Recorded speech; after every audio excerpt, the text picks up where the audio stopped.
Hello learners, आप सभी को प्यार भरा नमस्कार। ये असली क्लासेस के यूट्यूब सेशन में आपका बहुत बहुत स्वागत है। आपका बहुत बहुत स्वागत है हमारे डेली एमसीक्यू प्रैक्टिस सीरीज़ में। हमारा ये सीरीज़ आपके अपकमिंग एग्जामिनेशन तक चलने वाला है। 23 सितंबर का ये सेशन हम स्टार्ट करते हैं और स्टार्ट करने से पहले आपसे एक अपील है कि प्लीज़ इस वीडियो को लाइक कर दीजिए और साथ ही साथ अपने नीचे कॉमेंट सेक्शन में कॉमेंट ज़रूर छोड़ के जाइएगा कि आपको ये वीडियो कैसा लगा। आपके एक लाइक से यूट्यूब इस काम को और लोगों तक पहुँचाता है जिनको ज़रूरत है इन सेशंस की, और हमें भी मोटिवेशन मिलता है। तो स्टार्ट करते हैं आज के इस इम्पॉर्टेंट सेशन को। बहुत ही अच्छे क्वेश्चंस, जैसा कि कल वाले सेशंस में भी हमने किया था कि हमने जो है सीक्वेंस वाले क्वेश्चन लाए थे, तो वैसे ही क्वेश्चंस आप लोग के लिए लेके आया हूँ। और आपसे एक और बात है कि देखिए, क्वेश्चन नंबर अपना लिख के, जैसे ये क्वेश्चन 1 है तो क्वेश्चन 1 लिख के और अपना ऑप्शन जरूर नीचे कॉमेंट सेक्शन में छोड़ा करिए। आप अगर ऐसे लिखेंगे तो एक तो चीज़ ये होगी कि आप अपना जो भी प्रोग्रेस है वो भी ट्रैक कर पाएंगे और मैं भी देख पाऊंगा कि आपके कितने सवाल सही हो रहे हैं। स्टार्ट करते हैं आज के इस क्वेश्चन आंसर सेशन को। तो arrange the following educational events in chronological order. निम्नलिखित शैक्षिक घटनाओं को कालानुक्रमिक क्रम में व्यवस्थित करना है।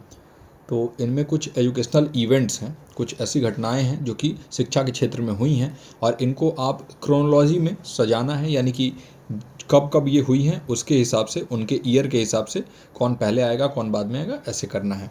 इस टाइप के क्वेश्चंस जो है आपके एग्जामिनेशन में पूछे जाते हैं, इसलिए इसको इंपॉर्टेंट मार्क कर लीजिएगा। बार बार जो है ये देखा जा रहा है कि रिसेंट टाइम्स में ये पूछे जा रहे हैं। पहला है मकौले मिनट, दूसरा है हंटर कमीशन, तीसरा है वुड्स डिस्पैच और चौथा है कलकत्ता यूनिवर्सिटी का एस्टेब्लिशमेंट, यानी कलकत्ता विश्वविद्यालय की स्थापना। फिर वैसे ही जो है बाकी ऑप्शंस है, देखिए इसमें मैकॉले मिनट है, इसके बाद वुड डिस्पैच बताया गया है, इसके बाद कलकत्ता यूनिवर्सिटी का एस्टेब्लिशमेंट और फिर हंटर कमीशन। तीसरा ऑप्शन में वुड डिस्पैच पहले, फिर मैकॉले मिनट आया, फिर कलकत्ता यूनिवर्सिटी का एस्टेब्लिशमेंट हुआ, फिर हंटर कमीशन आया। और चौथे ऑप्शन में पहले हंटर कमीशन आया, फिर कलकत्ता यूनिवर्सिटी का एस्टेब्लिशमेंट हुआ, फिर मैकॉले मिनट आया और फिर वुड्स डिस्पैच। तो बताइए इन चारों ऑप्शन में कौन सा सही क्रम है, कौन सा क्रोनोलॉजी अगर देखें तो सही है, यानी पहले कौन आया और बाद में कौन आया।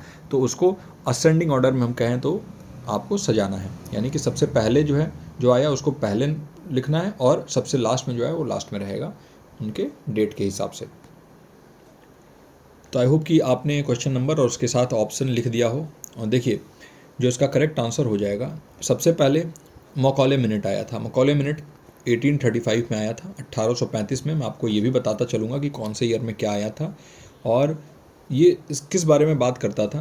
तो देखिए इंग्लिश को ना, ये मीडियम ऑफ इंस्ट्रक्शन के बारे में बात किया कि भाई भारत में अगर आपको पढ़ाई करना है तो अब इंग्लिश ही सबसे जो मुख्य माध्यम हो जाएगा, यानी वर्नाकुलर लैंग्वेजेस जो थे, जो भारत के जो लोकल लैंग्वेज थे, जो क्लासिकल लैंग्वेज थे जिसे हम कहते हैं वर्नाकुलर लैंग्वेजेज, तो इनका खात्मा जो है मैकॉले मिनट के बाद देखा गया कि ये उसके खात्मा की तरफ, और इसका बहुत विरोध भी हुआ मैकॉले मिनट का। तो 1835 में आया था ये, है ना, 1835 में। फिर इसके बाद वुड्स डिस्पैच आया। वुड्स डिस्पैच, इसको Magna carta of English education in India भी कहा जाता है, याद रखिएगा, Magna carta of English education in India. Bharat में अगर हम बात करें तो इंग्लिश एजुकेशन का ये मैग्ना कार्टा, यानी कि सबसे इम्पॉर्टेंट और फाउंडेशनल जिसे हम कहते हैं ना कि स्ट्रक्चर, उसी को माना जाता है, यानी वुड्स डिस्पैच को। इसी ने मॉडर्न एजुकेशन, जो आज हमारे भारत में जो एजुकेशन आप लेते हैं ना, जिसमें आप सबसे पहले प्राइमरी एजुकेशन लेते हैं, फिर आप माध्यमिक शिक्षा यानी सेकेंडरी एजुकेशन लेते हैं, फिर उच्च शिक्षा लेते हैं, वो सारा ही जो है इसी का रिजल्ट है। यानी हम कहें तो ये जो वुड्स डिस्पैच है, इसी ने एक यहाँ पर स्थापना की इस चीज़ की कि मॉडर्न एजुकेशन कैसा रहेगा। तो वुड्स डिस्पैच ये Magna carta of Indian education या इंग्लिश एजुकेशन इन इंडिया 1854 में आया था, याद रखिएगा, 1854 में। तो सेकंड नंबर पे वुड्स डिस्पैच। तो ये तीसरा गलत हो गया, इसमें तो वुड्स डिस्पैच पहले है। चौथा भी गलत हो गया क्योंकि इसमें हंटर कमीशन पहले, लेकिन पहले तो मकौले मिनट आया था। और साथ ही साथ पहला जो है गलत हो गया क्योंकि वुड्स डिस्पैच को यहाँ तीसरे नंबर पर रखा गया है। तो अभी तक हमें देखने से यही पता चल रहा है कि सेकंड ऑप्शन सही है, फिर भी आगे देखते हैं। तो 1857 में कलकत्ता यूनिवर्सिटी का एस्टेब्लिशमेंट हुआ था। एक ही साथ 3 यूनिवर्सिटीज़ का एस्टेब्लिशमेंट हुआ था, कलकत्ता यूनिवर्सिटी और उसके साथ साथ 2 और विश्वविद्यालय थे। आपको कमेंट सेक्शन में बताना है कि वो 2 विश्वविद्यालय कौन से थे जो कलकत्ता यूनिवर्सिटी के साथ साथ उनका भी एस्टेब्लिशमेंट हुआ, है ना। ये one of the most most modern universities और फर्स्ट मॉडर्न यूनिवर्सिटीज़ था इंडिया में। भारत में अगर हम मॉडर्न यूनिवर्सिटी के बारे में बात करें तो Calcutta university one of the first था। तो 1857 में ये हुआ था। और फिर हंटर कमीशन आया। हंटर कमीशन कब आया था? 1882 में, 1882 में ये आया था। और इसने रिकमेंड किया, क्या रिव्यू किया और रिकमेंड किया प्राइमरी और सेकेंडरी एजुकेशन को इंडिया में, है ना। तो प्राइमरी एंड सेकेंडरी एजुकेशन को रिव्यू करने के लिए जो है ये बनाया गया इंडिया में। कौन सा? Hunter commission. तो सेकंड ऑप्शन जो है यहाँ पे करेक्ट हो जाएगा, दूसरा ऑप्शन यहाँ पे सही है ना। फर्स्ट क्वेश्चन का आपका ऑप्शन नंबर सेकंड सही होगा। आई होप कि बहुत कुछ इसमें जानने समझने को मिल रहा होगा। देखिए आप लोग डेली जुड़ा करिए इन सेशन से, और अपने स्टडी ग्रुप में कम से कम एक स्टडी ग्रुप में इसको शेयर जरूर किया करिए, अपने दोस्तों से बताइए, जिनको भी ज़रूरत है बताइए। अब क्वेश्चन नंबर 2, तो आप ऐसे लिखेंगे क्वेश्चन नंबर 2 और नीचे कमेंट सेक्शन में इसका करेक्ट आंसर जरूर लिखेंगे। ये है आपके पीपल डेवलपमेंट एनवायरनमेंट वाला जो आपका यूनिट है उससे। विच of the following environmental agreements were signed in chronological order. बताना है आपको निम्नलिखित में से किस पर्यावरण समझौते पर कालानुक्रमिक क्रम में हस्ताक्षर किए गए थे। मतलब इसमें भी आपको जो है इनको इनके इस्टेब्लिशमेंट ईयर के हिसाब से सजाना है। तो देखिए ऑप्शन है मॉन्ट्रियल प्रोटोकॉल, फिर रियो समिट, फिर क्योटो प्रोटोकॉल, फिर पेरिस एग्रीमेंट, फिर दूसरा है आपके पास रियो शिखर सम्मेलन या रियो समिट, फिर मॉन्ट्रियल प्रोटोकॉल, तीसरा है पेरिस समझौता और चौथा है क्योटो प्रोटोकॉल। या फिर मॉन्ट्रियल प्रोटोकॉल पहले, फिर क्योटो प्रोटोकॉल, फिर रियो समिट, फिर पेरिस एग्रीमेंट, या क्योटो प्रोटोकॉल, फिर मॉन्ट्रियल प्रोटोकॉल, फिर रियो समिट, फिर पेरिस एग्रीमेंट। तो देखिए सबसे पहले हम देखते हैं कि सबसे पहला इनमें से कौन आया था। सबसे पहले मॉन्ट्रियल प्रोटोकॉल इन चारों में से है। मॉन्ट्रियल प्रोटोकॉल कब आया था? 1987, 1987 में आया था मॉन्ट्रियल प्रोटोकॉल, ठीक। और इसका लक्ष्य क्या था? ये एक इंटरनेशनल ट्रीटी था ओजोन लेयर को प्रोटेक्ट करने के लिए, है ना। तो हमारा इसमें लक्ष्य क्या था कि हम धीरे धीरे जो है जो भी ओजोन को क्षरण करने वाले जो गैसेस हैं उनका उत्पादन यानी प्रोडक्शन कम करें, उनका यूज़ कम करें, और ये फेज्ड मैनर में करें, है ना, फेज्ड मैनर में, एक ही बार नहीं, धीरे धीरे करके इसको ख़त्म करें। तो 1987 में आया था मॉन्ट्रियल प्रोटोकॉल। तो सबसे पहले तो मॉन्ट्रियल प्रोटोकॉल हो गया, तो सेकंड हट गया और फोर्थ हट गया। फिर आया था आपका रियो समिट। रियो शिखर सम्मेलन जो था, रियो समिट था, जिसे हम अर्थ समिट के भी नाम से, पृथ्वी सम्मेलन के भी नाम से जानते हैं, और ये 1992 में हुआ था, है ना। 1992 में आपका रियो समिट हुआ था।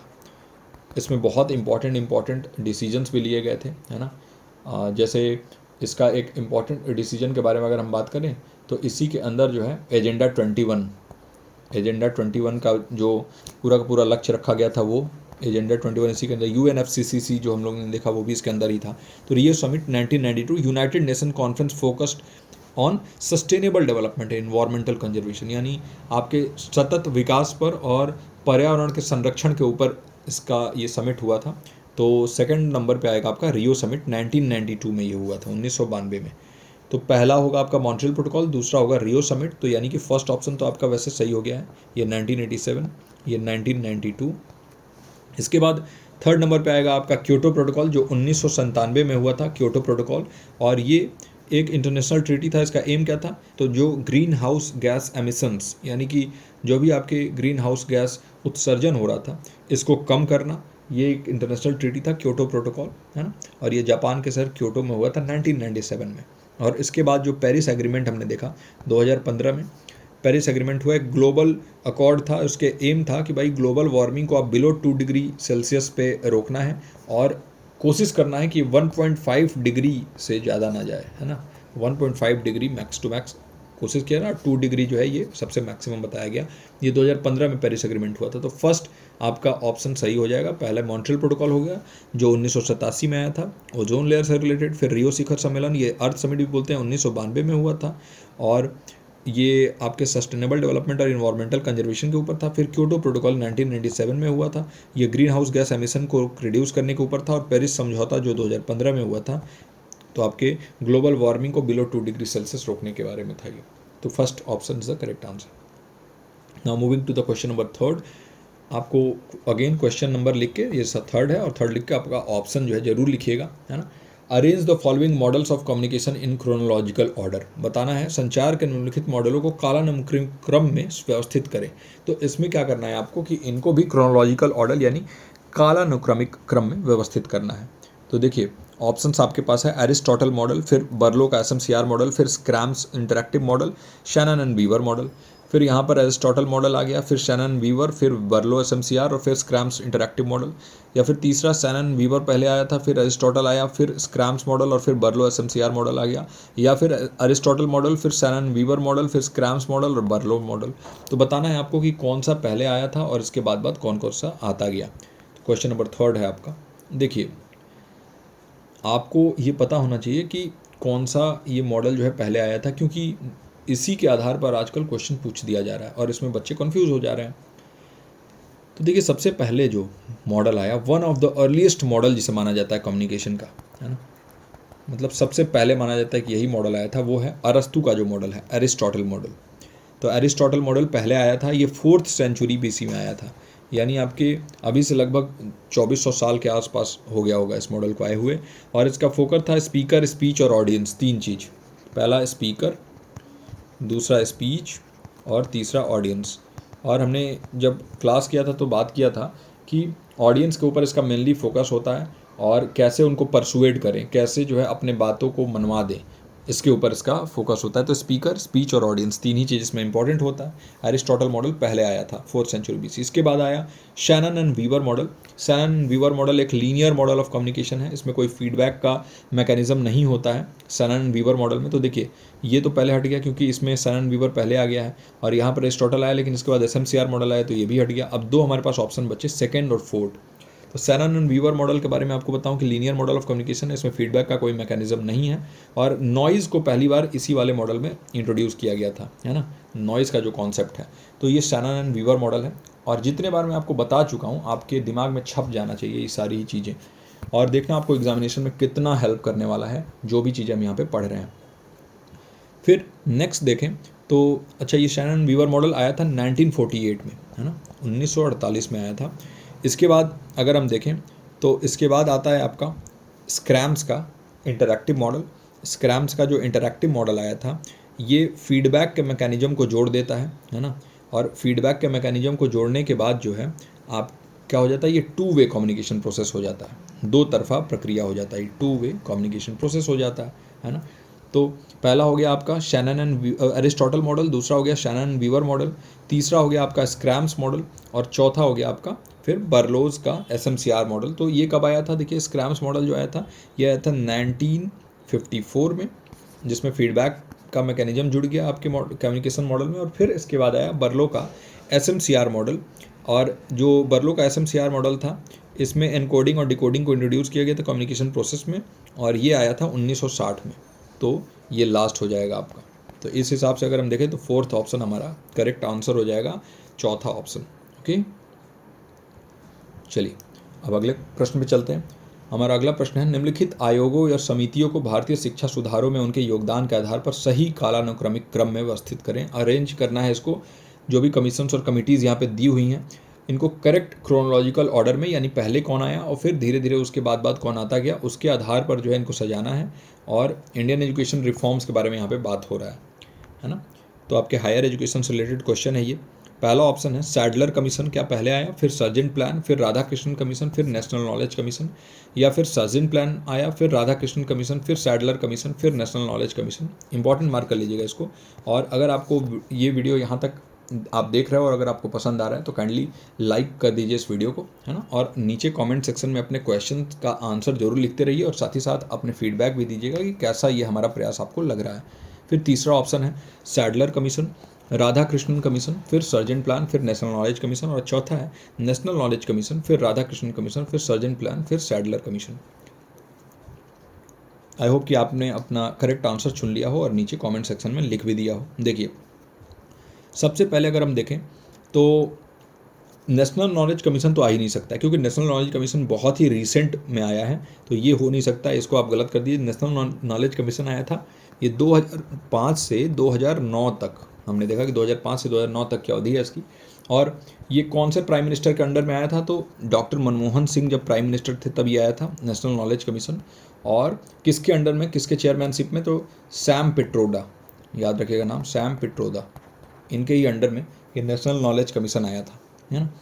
और इंडिया को एक नॉलेज सोसाइटी बनाने में इसका योगदान है और इसने लक्ष्य रखा था इंडिया को नॉलेज सोसाइटी बनाने का। तो सबसे पहला अगर इनमें से हम कमीशन देखें तो वो है सैडलर कमीशन। कब आया था सैडलर कमीशन?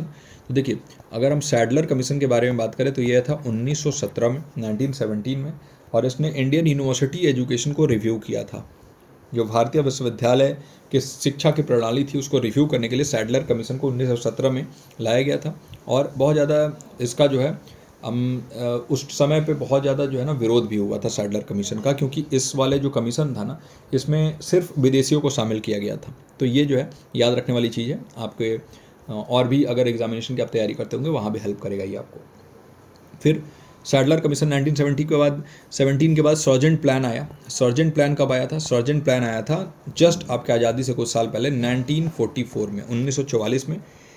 इसको माना जाता है blueprint post war educational development in India. देखिए, वर्ल्ड वॉर चल रहा था और वर्ल्ड वॉर के ख़त्म होने के बाद जो है ना, भारत में एजुकेशन का डेवलपमेंट करने के लिए सर्जेंट प्लान को लाया गया। ये ब्लूप्रिंट था, एक खाका तैयार किया इसने कि कैसे जो है भारत में हम शिक्षा के क्षेत्र में आगे बढ़ेंगे, कैसे विकास करेंगे। इसके बाद तीसरे नंबर पर अगर हम देखें तो राधा कृष्णन कमीशन, जो डॉक्टर सर्वपल्ली राधाकृष्णन के अंडर में आया था, ये 1948-49 में था। और इसने ही रिकमेंड किया आपके यूजीसी के इस्टेब्लिशमेंट के लिए कि यूनिवर्सिटी ग्रांट्स कमीशन का इस्टेब्लिशमेंट होना चाहिए। राधाकृष्णन कमीशन ने ही यहाँ पर रिकमेंड किया था।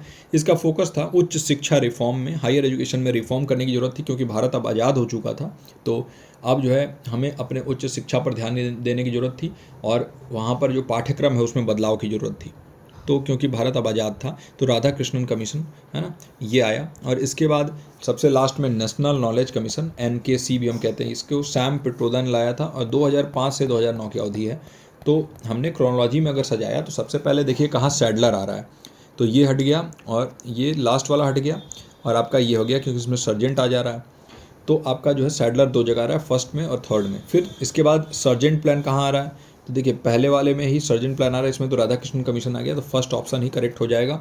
तीसरे नंबर पे 1948-49 में राधाकृष्णन कमीशन आया और फिर आया नेशनल नॉलेज कमीशन चौथे नंबर पे। तो first option is the correct answer, है ना। सैडलर आयोग, सर्जेंट योजना, राधाकृष्णन आयोग और फिर राष्ट्रीय ज्ञान आयोग, ये चारों जो है इसी क्रम में रहेंगे। तो आई होप कि ये क्वेश्चन भी आपका सही हुआ हो। अब अगले प्रश्न में चलते हैं। Arrange the following types of research in the correct sequence based on typical approach. आपको निम्नलिखित प्रकार के शोध को उनके विशिष्ट दृष्टिकोण के आधार पर सही क्रम में व्यवस्थित करना है। तो देखिए, अगर हम बात करें यहाँ पर रिसर्च का पूरा यहाँ पर ऑप्शन दिया हुआ है। हिस्टोरिकल रिसर्च हो गया, डिस्क्रिप्टिव रिसर्च हो गया, एक्सपेरिमेंटल रिसर्च हो गया और एक्शन रिसर्च हो गया। फिर आ गया दूसरा वर्णनात्मक अनुसंधान, ऐतिहासिक अनुसंधान, प्रायोगिक अनुसंधान और क्रियात्मक अनुसंधान। फिर तीसरा आ गया ऐतिहासिक अनुसंधान, प्रायोगिक अनुसंधान, वर्णनात्मक अनुसंधान और क्रियात्मक अनुसंधान। और फिर चौथा आ गया वर्णनात्मक अनुसंधान, क्रियात्मक अनुसंधान, ऐतिहासिक अनुसंधान और प्रायोगिक अनुसंधान।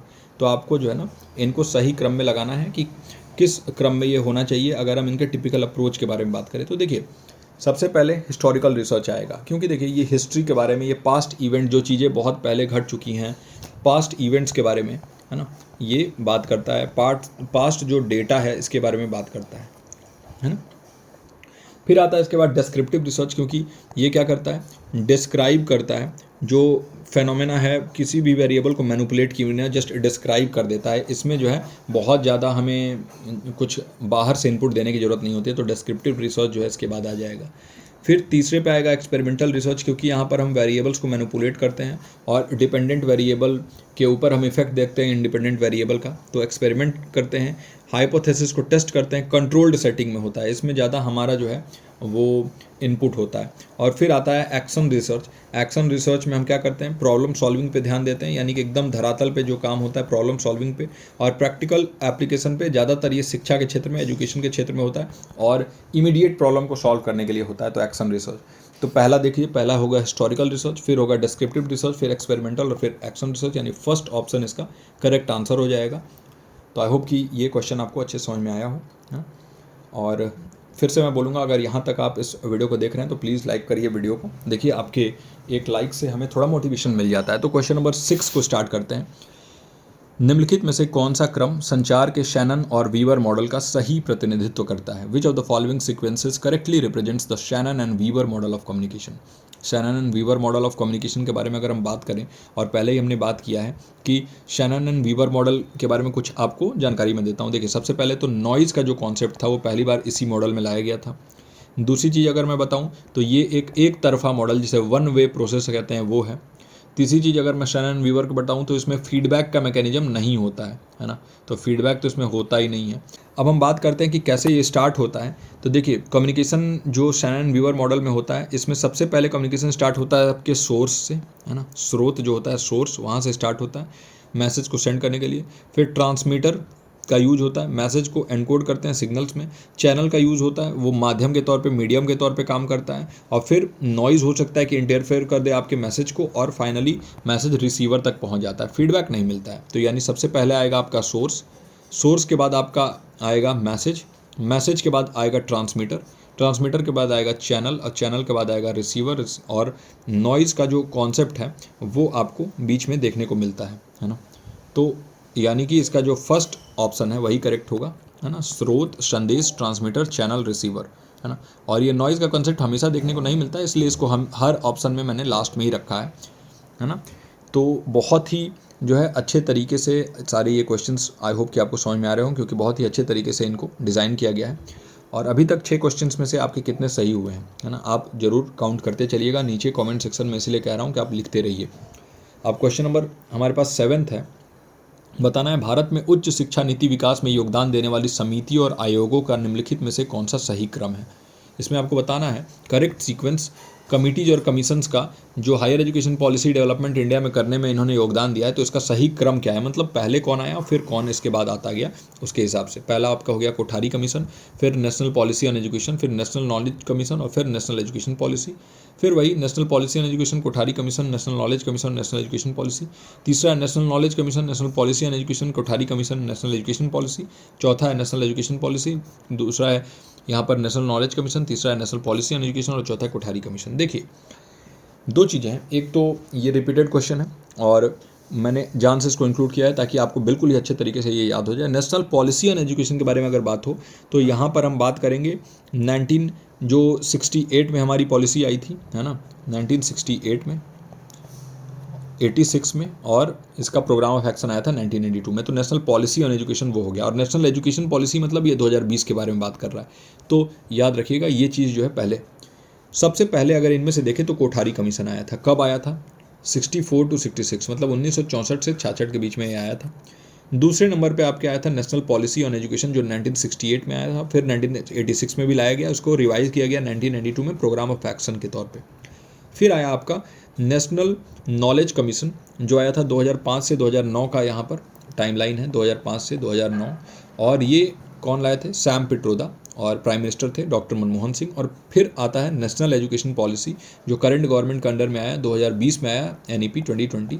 और जैसा कि मैंने आपको क्लास में पढ़ाया भी है कि देखिए, सस्टेनेबल डेवलपमेंट गोल के जो हमारा 4th गोल है ना, तो हमारे 4th गोल के अंदर जो एजुकेशन के बारे में बात किया गया है, उसी के तहत जो है NEP 2020 आया है ना। तो हमारे 4th गोल में क्वालिटी एजुकेशन के बारे में बात किया गया है, और उसी के अंदर NEP 2020 को लाया भी गया है। तो सतत विकास लक्ष्यों के साथ हम अपने जो पॉलिसीज़ हैं उनको भी अलाइन कर रहे हैं। तो इसका जो करेक्ट आंसर हो जाएगा वो हो जाएगा first Kothari Commission, then National Policy on Education, then National Knowledge Commission, then National Education Policy 2020। तो ये हो जाएगा आपका पहला इसका करेक्ट आंसर। नाउ अगला है, भारत में निम्नलिखित उच्च शिक्षा संस्थानों को उनकी स्थापना के आधार पर व्यवस्थित कीजिए, है ना, कि ये यूनिवर्सिटीज़ हैं, तो बताइए कि कौन सा यूनिवर्सिटी पहले इस्टेब्लिश हुआ, इसके बाद कौन कौन होता गया। तो देखिए, अगर हम इनके आधार पर देखें तो पहला ऑप्शन है आपके पास यूनिवर्सिटी ऑफ कलकत्ता, दूसरा है बनारस हिंदू यूनिवर्सिटी, तीसरा है यूनिवर्सिटी ऑफ दिल्ली, और चौथा है JNU यानी जवाहरलाल नेहरू यूनिवर्सिटी। फिर यहाँ पर सेकंड है university of Calcutta, university of Delhi, Banaras Hindu university, और जवाहरलाल नेहरू यूनिवर्सिटी। फिर इसके बाद BHU आ गया, university of Calcutta, university of Delhi, और JNU। फिर यहाँ पर JNU, university of Calcutta, BHU, और फिर यूनिवर्सिटी ऑफ दिल्ली। अब आपको इसका सही क्रम बताना है। क्वेश्चन नंबर 8 लिखिए और इसके बाद इसका ऑप्शन लिखिए। देखिए, बहुत इंपॉर्टेंट क्वेश्चंस हैं और इस टाइप के क्वेश्चंस पूछे जा रहे हैं, इसलिए मैंने यहाँ पर शामिल किया है। तो ये मत सोचिएगा कि किस टाइप के क्वेश्चंस मैं यहाँ पे करा रहा हूँ, इस टाइप के क्वेश्चंस लगातार पूछे जा रहे हैं आपके एग्जामिनेशन में। तो देखिए, जो इसका सही उत्तर होना चाहिए, सबसे पहले तो आपको अभी हमने जस्ट पीछे क्वेश्चन में पढ़ा था कि यूनिवर्सिटी ऑफ कलकत्ता कब हुआ था ये इस्टेब्लिश, 1857 में, है। और 1857 में रिवॉल्ट भी हुआ था, याद है ना, मंगल पांडे का ये जो पूरा रिवॉल्ट था तो वो 1857 में हुआ था, वो भी चीज़ें उससे ही याद रखिए आप। तो 1857 में कलकत्ता यूनिवर्सिटी का इस्टेब्लिशमेंट हुआ था, ये one of the first modern university है इंडिया में। फिर 1916 में जो है आपका BHU का इस्टेब्लिशमेंट हुआ, जो पंडित मदन मोहन मालवीय द्वारा फाउंड किया गया, इस्टेब्लिश किया गया। फिर 1922 में आपका यूनिवर्सिटी ऑफ दिल्ली का इस्टेब्लिशमेंट हुआ, सेंट्रल यूनिवर्सिटी ऑफ दिल्ली था। और फिर JNU जो है इन 1969 में इस्टेब्लिश हुआ है। इसका मेन फोकस था सोशल साइंस और ह्यूमैनिटीज़ के सब्जेक्ट पे, और भारत में एक बहुत ही मास्टर्स लेवल पे एक बेहतरीन इंस्टीट्यूशंस को रेडी करने के लिए, यानी स्नातकोत्तर स्तर पर। तो पहला आपका हो जाएगा यूनिवर्सिटी ऑफ कलकत्ता, तो ये हट गया और ये हट गया। दूसरा हो जाएगा आपका BHU, तो फिर ये सही है। और तीसरा हो जाएगा यूनिवर्सिटी ऑफ दिल्ली, और चौथा है JNU। तो फर्स्ट ऑप्शन जो है वो करेक्ट आंसर हो जाएगा, पहला ऑप्शन जो है इसका करेक्ट आंसर है। कलकत्ता विश्वविद्यालय, बनारस हिंदू विश्वविद्यालय, दिल्ली विश्वविद्यालय और फिर जवाहरलाल नेहरू विश्वविद्यालय आपके 1969 में इस्टेब्लिश हुआ था। अब अगला प्रश्न है हमारा प्रश्न नंबर 9, और ऐसे क्वेश्चन नंबर 9 लिख के और इसका सही उत्तर आप जरूर लिखिए नीचे कमेंट सेक्शन में। जल चक्र के चरणों के लिए निम्नलिखित में से कौन सा सही क्रम है, बताइए। विच of the following is the correct sequence for the stages of the water cycle, है ना। तो अगर हम वाटर साइकिल के बारे में बात करें तो कौन सा इनमें से सही आपका सीक्वेंस है। पहला है आपका कंडेंसेशन, फिर प्रेसिपिटेशन, फिर इवापोरेशन, फिर कलेक्शन। दूसरा है evaporation, condensation, precipitation and collection. तीसरा है collection, precipitation, evaporation and condensation. और चौथा है precipitation, collection, condensation and evaporation. तो बताना है कि इनमें से कौन सा सही स्टेजेज जो है यहाँ पर बताया गया है। तो बहुत ही बेसिक क्वेश्चन है, लेकिन मैंने जानबूझकर यहाँ पर इंक्लूड किया क्योंकि इस टाइप के क्वेश्चन में अक्सर आपसे गलती हो जाती है। तो देखिए वाटर साइकिल में सबसे पहले क्या होता है, पानी इवापोरेट होता है। इवापोरेट मतलब क्या होता है, यहाँ पर मान लीजिए पानी पड़ा हुआ है, अब धूप होगा तो ये पानी भाप बन के हवा में ऊष्मा बन के उड़ेगा, है ना। फिर इससे क्या होगा, ऊपर जो है क्लाउड बनेगा, क्लाउड का फॉर्मेशन होगा, है ना। बहुत ज़्यादा जिस दिन उमस होता है देखना उस दिन बारिश हो जाती है, क्यों होती है, क्योंकि वहाँ क्लाउड फॉर्मेशन होता है। फिर इस क्लाउड से रेन होगा, जैसे ही टेम्परेचर, क्योंकि ऊपर टेम्परेचर बहुत कम होता है और जैसे टेम्परेचर बढ़ेगा तो रेनिंग होने लगेगा, या तो वो रेन होगा या स्नो होगा, जैसा एरिया होगा उसके हिसाब से। और फिर ये पानी वापस से इकट्ठा हो जाएगा, जो भी वाटर बॉडीज़ हैं जैसे तालाब है, जैसे नदियाँ हैं, वहाँ जाने लगेगा। तो यानी कि सबसे पहले क्या होता है, इवापोरेशन। तो इवापोरेशन पहले होता है, तो सेकंड ऑप्शन आपका वैसे ही सही हो गया। फर्स्ट में इवापोरेशन होता है, फिर संघनन जिसे कंडेंसेशन कहते हैं वो होता है, इवापोरेट होकर कंडेंस हो जाएंगे बादल। और फिर प्रेसिपिटेशन मतलब क्या होता है, बारिश होना, और फिर कलेक्ट हो जाएगा ये पानी कहीं ना कहीं आके। तो ये आपका वाटर साइकिल का करेक्ट सीक्वेंस है। और फिर अगले क्वेश्चन पे चलते हैं, हमारा आज का आखिरी प्रश्न, और ये है which of the following is the correct sequence of phases in a reflective teaching process. चिंतनशील शिक्षण प्रक्रिया में चरणों का सही क्रम निम्नलिखित में से कौन सा है। अब आपको बताना है, पहला है टीचिंग, फिर रिफ्लेक्टिंग, फिर प्लानिंग, फिर इम्प्लीमेंटिंग। दूसरा है planning, implementing, reflecting and replanning. तीसरा है reflecting, implementing, planning and teaching. और चौथा है implementing, planning, reflecting and teaching. तो देखिए अगर हम बात कर रहे हैं यहाँ पर रिफ्लेक्टिव टीचिंग प्रोसेस में, तो रिफ्लेक्टिव टीचिंग में क्या होता है, टीचर पहले लेसन को प्लान करता है ना। तो लेसन प्लानिंग जो है वो पहले होता है यहाँ पर। इसके बाद इम्प्लीमेंटेशन वाला स्टेज होता है, इम्प्लीमेंट होता है, तब होता है आपका यहाँ पर रिफ्लेक्शन। इम्प्लीमेंट मतलब क्या, कार्यान्वयन जिसे हम कहते हैं, कि आपने चीज़ों को जो है ज़मीनी स्तर पर लागू कर दिया, पहले प्लानिंग किया फिर लागू किया। लागू करने के बाद जो जो चीज़ें वहाँ हुई, क्या गलतियाँ हुई या फिर कैसा आपको फीडबैक मिल रहा है, आपने रिफ्लेक्ट करना स्टार्ट किया कि टीचिंग का इफेक्टिवनेस कैसा है, और फाइनली आपने चेंज किया इम्प्रूवमेंट करने के लिए, है ना। इसको हम रीप्लानिंग भी कहते हैं। तो रीप्लानिंग आपने किया यानी कि चेंज कर दिया आपने, वापस से प्लानिंग किया। तो इसका जो करेक्ट आंसर हो जाएगा वो हो जाएगा आपका सेकंड ऑप्शन, योजना बनाना, फिर क्रियान्वित करना, फिर विचार करना और पुनः योजना बनाना। रिफ्लेक्ट करते हो और जो भी खामियां गलतियां रहती हैं उसके ऊपर पुनः विचार करते हो, पुनः योजना बनाते हो। तो सेकंड ऑप्शन जो है इसका करेक्ट आंसर हो जाएगा, है ना। तो आई होप कि आज के ये सारे ही प्रश्न आपके लिए हेल्पफुल रहे हों। बहुत ही अच्छा, बहुत ही इंटरेस्टिंग लग रहा है मुझे, तो खासतौर से बहुत अच्छा लग रहा है, बहुत कुछ सीखने समझने को मिल रहा है। और आई होप कि आपको भी अच्छा लग रहा होगा। डेली आप इन सेशन से जुड़िए, आप जो है ना बीच में गैप मत करिए। जितना अच्छे तरीके से अभी से आप तैयारी करेंगे तो JRF का सपना आपका अचीव होने ही वाला है। और देखिए ज्ञानस्थली ही एक ऐसा प्लेटफॉर्म है जो आपको बिल्कुल फ्री ऑफ कॉस्ट में इस लेवल के क्वेश्चंस, इस टाइप के क्वेश्चंस को प्रोवाइड कराता है। और लगातार आपके एग्जामिनेशन तक बिना किसी भी रुकावट के। तो आई होप कि ये पूरा का पूरा हमारा क्लास आपको अच्छा लगा होगा। अगर अच्छा लगा है तो हमारे इस एफर्ट के लिए प्लीज़ लाइक कर दीजिए इस वीडियो को, चैनल को सब्सक्राइब करके और बेल आइकन को प्रेस कर दीजिएगा ताकि नोटिफिकेशन आपको टाइम पे मिल जाए। अगर आप हमारे टेलीग्राम ग्रुप से नहीं जुड़े हैं तो प्लीज़ टेलीग्राम ग्रुप से जुड़ जाइए, वहाँ पर भी आपको नोटिफिकेशन मिल जाता है। आपको डेली कॉन्सेप्ट क्लैरिटी वहाँ होती है, वहाँ PDF अवेलेबल करा दिए जाते हैं। तो और साथ ही साथ गाइडेंस भी वहाँ पर दे दिया जाता है। डिस्कशन ग्रुप भी हमारा है वहाँ पर टेलीग्राम में ही, तो वहाँ भी आप जुड़ सकते हैं और डिस्कस कर सकते हैं अपने जो भी प्रॉब्लम्स हैं हमारे साथ। तो इस वीडियो में यहीं तक, मैं मिलता हूँ आपसे अगले लेक्चर में। टिल देन आप अपना और अपनों का ख्याल रखिए। नमस्कार।